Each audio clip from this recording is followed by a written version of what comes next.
எல்லாரும் எப்படி இருக்கீங்க? இப்போ வந்து காளான் குழம்பு எப்படி செய்யலான்னு பார்க்கலாம். இந்த தட்டில் இருக்கிறதெல்லாம் எடுத்து அரைச்சிருங்க மிக்சியில் போட்டு. ஒரு காளான் பேக்கெட் வந்து இந்த அளவுக்கு எடுத்துக்கோங்க. ஃபஸ்ட்டு தேங்காவை போட்டு அரைச்சிருங்க மிக்சியில் போட்டு. அப்புறம் அதே இதில் வந்து 2 ஸ்பூன் வந்து தனியா, 2 ஸ்பூன் ஜீரகம், 8 மிளகா, மீட்டு மிளகா வத்தல், 1 ஸ்பூன் உப்பு எல்லாம் போட்டு அரைச்சிட்டு, அப்புறம் தண்ணி கொஞ்சம் ஊற்றிட்டு, தண்ணி 1 டீஸ்பூன் ஊற்றிட்டு அதையும் சேர்த்து அரைச்சிக்கோங்க. அரைச்சிட்டு அது தனியாக எடுத்து வச்சுருங்க. அப்புறம் கடாயில் வந்து 2 குழிக்கரண்டி வந்து நல்லெண்ணெய் ஊற்றிக்கோங்க. அதுக்கப்புறம் அரைச்சி வச்ச மசாலாவெல்லாம் அதில் போட்டு நல்லா வதக்குன்னு வதக்கிடுங்க. அதுக்கப்புறம் வந்து மூடி வச்சு நல்லா வதக்குங்க. காளானை வந்து இந்த மாதிரி வெட்டி வச்சுக்கோங்க.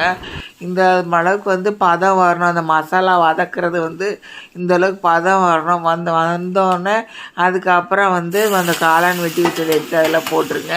அதை நல்லா வதக்குன்னு வதக்கிட்டு, அதுக்கப்புறம் மிக்ஸி கழுவுன தண்ணி எடுத்து கொஞ்சம் ஊற்றிட்டு, ஒரு 100 ml கண்ட தண்ணி எடுத்து ஊற்றிருங்க. உங்களுக்கு தேவைக்கேற்ப தண்ணியை ஊற்றிக்கோங்க. உங்களுக்கு காரத்துக்கு ஏற்ற மிளகாவத்தில் அரைச்சிக்கோங்க.